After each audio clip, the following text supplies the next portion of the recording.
করেও কি নামাজ পড়াতে পারবে না। এই জন্য সন্তানকে আদর করে দিনই শিক্ষা শিখাবে, তাকে কোরআনের মাদ্রাসায় দিয়ে সে কোরআন শিখবে। কষ্ট করে সকালবেলা ফজর নামাজ পড়ে তাকে কি করেন? মাদ্রাসায় দিয়ে আসে। সন্তান কোরআন শিখবে, দিন শিখবে, তারবিয়াত শিখবে, আমল করা শিখবে, আপনার নাজাতের উসিলা। আমার ভাইয়ের, আমার বন্ধুরা, ছোট্টবেলা যখন নামাজ ফরজ হয় নাই, আরে মনে পড়ে যায় মায়ের কথা। মা শীতের রজনীতে সকালবেলা উঠে নিজে নামাজ পড়তো, নামাজ পড়ার পরে গরম পানি করতো, গরম পানি করে বলতো বাবা উঠে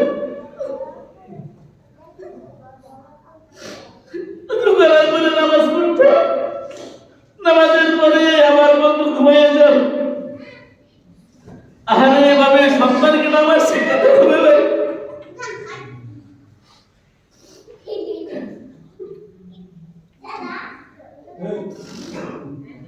সন্তানকে এভাবে নামাজ শেখাতে হবে, সন্তান এভাবে দিন শেখাতে হবে। এটাই আপনার আমার জন্য করলাম। কারণ আপনার সন্তানকে যদি এভাবে নামাজ শেখাতে পারে, এই সন্তানকে আমাদের ময়দানে আপনার নাজাতের উসিলা হবে ভাই।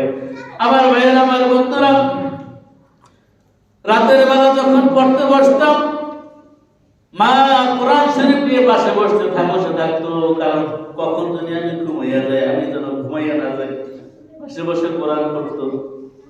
এরপরে পড়া শেষ হতো, আমি ঘুমাতাম, মা তখনও যায় নামাজে।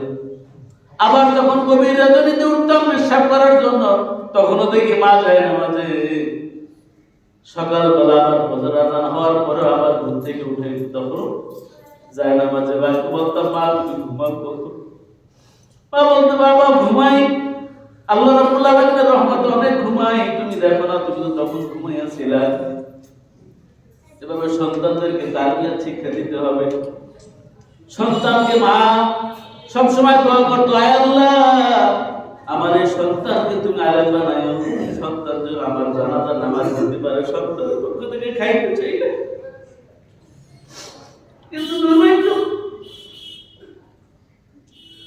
কর্মক্ষম হওয়ার আগেই মা দুনিয়া থেকে চলে গিয়েছে। আসলে মায়ের দোয়া কবুল। মা বলছে, নিজে খাইতে চাই না, আল্লাহ যেন আমার জানাজাটা দিতে পারে, আমার জন্য দোয়া করতে পারে। আল্লাহ তাআলা সেটাই কবুল করে নিয়েছেন। মায়ের খিদমত করার আগেই মা দুনিয়া থেকে চলে গিয়েছে। সম্মানিত ভাইয়ের জন্য সন্তানকে তারবিয়াত শিক্ষা দিতে হবে। এই জন্য সন্তানকে আদর করেন, দিন শিক্ষার জন্য সন্তানকে আদর করেন।